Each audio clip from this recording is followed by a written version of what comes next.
አብዛኞቹ ሰዎች ደስታ በቀን ውስጥ በሚከሰቱ ነገሮች ላይ የተመሰረተ ነው ብለው ያስባሉ። ማን መልእክት እንደላከላቸው፣ ምን ያህል ምርታማ እንደሆኑና በሚሰማቸው ስሜት። ነገር ግን የእናንተ ስሜታዊ አቅጣጫ በአብዛኛው የሚቀረጸው ከእንቅልፋችሁ ከተነሳችሁ በኋላ ባሉት የመጀመሪያዎቹ 30 እና 60 ደቂቃዎች ውስጥ ነው። ቀናችሁን ከመጀመራችሁ በፊት ምንም ነገር ከማጣራታችሁ ወይም ምላሽ ከመስጠታችሁ በፊት ለምን? ምክንያቱም 3 ስርዓቶች በአንድ ላይ ስለሚነቃቁ ነው። አንደኛ፣ የኮሌስትሮል የንቃት ምላሽ። ሁለተኛ፣ የዶፓሚን የመነሻ ደረጃ መለካት። ሶስተኛ፣ የፕሪፍሮንታል ኮርቴክስ ዳግም መሳተፍ። እነዚህን 3 ነገሮች ከተረዳ ደስታን አታሳድድም፣ አንተ ራስህ ትፈጥረዋለህ። እስኪ በጥልቀት መርምር። አንደኛ፣ የአእምሮህን ሰዓት ወዲያውኑ አመሳከር። ከእንቅልፋችሁ ስትነሱ አእምሮ ለጥቂት ሰከንዶች ግራ ሊጋባ ይችላል። አሁን ስንት ሰዓት ነው ብሎ ይጠይቃል። ለዚህም ጥያቄ ትክክለኛው ምላሽ የሚሰጠው ብርሃን ነው። ጠዋት ላይ የሚያገኙት የተፈጥሮ የፀሐይ ብርሃን በአይኖቻችሁ ሬቲና ውስጥ ያሉ ልዩ ህዋሳትን በመንካት የአእምሮን ዋነኛ ሰዓት የሆነውን ሰርካዲያን ሪትም ያስተካክላል።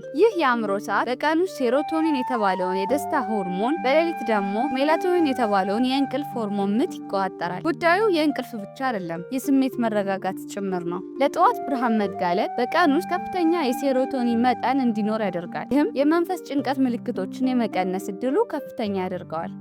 ከዚህም በተጨማሪ ቀኑን ሙሉ የተረጋጋና የማያቋርጥ ጉልበት እንዲኖር ይረዳል። ሁለተኛ፣ የዶፓሚን የመነሻ ደረጃህን ጠብቅ። አብዛኛው ሰው ራሱን የሚጎዳው በዚህ ጉዳይ ላይ ነው። ከእንቅልፍ እንደተነሳ ያሉት የመጀመሪያዎቹ 20 ደቂቃዎች ለዶፓሚን በጣም ወሳኝ ናቸው። የመጀመሪያ እርምጃ ማሳወቂያዎችህን፣ የማህበራዊ ሚዲያ ገጾችህን፣ ኢሜይሎችን ወይም ዜናዎችን ማየት ከሆነ ማንኛውንም ጥረት ከማድረግ በፊት ዶፓሚንህን ሰው ሰራሽ በሆነ መንገድ ከፍ ታደርገዋለህ። አእምሮ ሽልማት የሚመጣው ከድርጊት በፊት እንደሆነ ይማራል። ዋጋውም በኋላ ዝቅተኛ የመነሻ ዶፓሚን ይሆናል። ዝቅተኛ የመነሻ ዶፓሚን ደግሞ እንደ ዝቅተኛ ተነሳሽነት፣ ደስታን ማጣት፣ ንዴትና የመረበሽ ስሜትን ያመጣል። ደስታ የማያቋርጥ መነቃቂያ አይደለም። ደስታ የሚመጣው ከጠንካራ የመነሻ ደረጃ ነው። ለመጀመሪያዎቹ 20 እና 30 ደቂቃ ምንም አይነት ከፍተኛ ማነቃቂያ አትውሰድ። ዶፓሚን በተፈጥሮ በቀላል እንቅስቃሴና በመረጋጋት እንዲጨምር ፍቀድ። የመጀመሪያው ከፍተኛ ጭማሪ በዚህ መንገድ አግኝ። አእምሮ ያገኘውን ያከብራል። እባክዎ ሰብስክራይብ ያድርጉ። ቪዲዮን ላይክ ለማድረግ ትንሽ ጊዜ ይውሰዱ። ድጋፋችሁ ለእኔ በጣም አስፈላጊ ነው። ሶስተኛ፣ ኮርቲሶል ከመታገል ይልቅ ተቆጣጠር። ኮርቲሶል ከእንቅልፍህ ከ30 እስከ 45 ደቂቃዎች በኋላ ከፍተኛ ደረጃ ላይ ይደርሳል። ይህ የተለመደ ነው። የኮርቲሶል ንቃተ ምላሽ ይባላል። ኮርቲሶል ንቃት ይሰጥሃል። ነገር ግን ይህንን ከችኮላ፣ ከአሳሳቢነት፣ ከጭንቀት እቅድ ማውጣት እና ከአሰቃቂ አስተሳሰቦች ጋር ካጣመርከው ወደ ጭንቀት ነዳጅነት ይለወጣል። ከማባባስ ይልቅ ተቆጣጠረው። ከ2 እስከ 3 ደቂቃ የሚቆይ በረጅም ትንፋሽ የአእምሮህን ፓራሲምፓቲክ የነርቭ ስርዓት ያነቃቃል። የላቀ ስርዓት ጥረት ለ4 ሰከንዶች ወደ ውስጥ መተንፈስ፣ ለ6 እስከ 8 ሰከንዶች ወደ ውጭ መተንፈስ። ይሄንን ከ8 እስከ 10 ጊዜ መድገም ረጅም ትንፋሽ ለአእምሮ ደህንነትን ያመለክታል። ኮርቲሶል እየገታህ አይደለም፣ ሰውነትህን እንዴት እንደሚተረጉመው እየቀረስክ ነው። ያ ለውጥ የስሜትህን ሁኔታ ለሰዓታት ይለውጣል። አራተኛ፣ ከማሰላሰል በፊት ተንቀሳቀስ። የጠዋት ማሰላሰል ቀኑን ሙሉ የጭንቀት መጠንን ይወስነዋል። ሰውነትህ ሲረጋጋ አእምሮ ማሰብን ይመርጣል። እንቅስቃሴ ደግሞ ይህንን የአስተሳሰብ ዑደት ያቋርጣል። የ5 ደቂቃ እንቅስቃሴ እንኳን ቢሆን ኤንዶርፊንንና ኖሬፒፋንን ፒዲኤንኤፍ የነርቭ ራሲክህን ይደግፋል። ይህ ማለት አእምሮ ከመጨነቅ ይልቅ የመላመድ ችሎታው ይጨምራል። የመላመድ ችሎታ ጥንካሬን ይፈጥራል። ጥንካሬ ደግሞ የረጅም ጊዜ ደስታን ይፈጥራል። የስፖርት እንቅስቃሴ አያስፈልግህም፣ መነቃቃት ብቻ ነው የሚያስፈልግህ።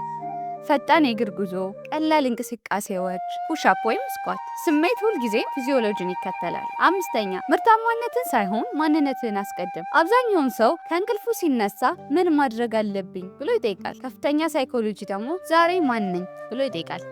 ማንነትን መሰረት ያደረጉ ዓላማዎች የፕሪፍሮንታል ኮርቴክስን ያንቀሳቅሳሉ እናም የባህሪ ወጥነትን ይጨምራሉ። ምርታማ መሆን አለብኝ ከማለት ይልቅ በመረጋጋት ግፊትን የምቋቋም ሰው ነኝ፣ ጉልበቴን የምጠብቅ ሰው ነኝ፣ በትኩረት ምላሽ የምሰጥ ሰው ነኝ በል። አእምሮ ወጥነት ይፈልጋል። ባህሪ ከማንነት ጋር ሲጣጣም ውስጣዊ ግጭትን ይቀንሳል። ውስጣዊ ግጭት ደግሞ ደስታን ከሚቀንሱ ትልልቅ ነገሮች አንዱ ነው። ሰላም የሚመጣው ከመጣጣም እንጂ ከስኬት አይደለም። 6ኛ፣ አንድ ፈጣን የጌትነት ምልክት ፍጠር።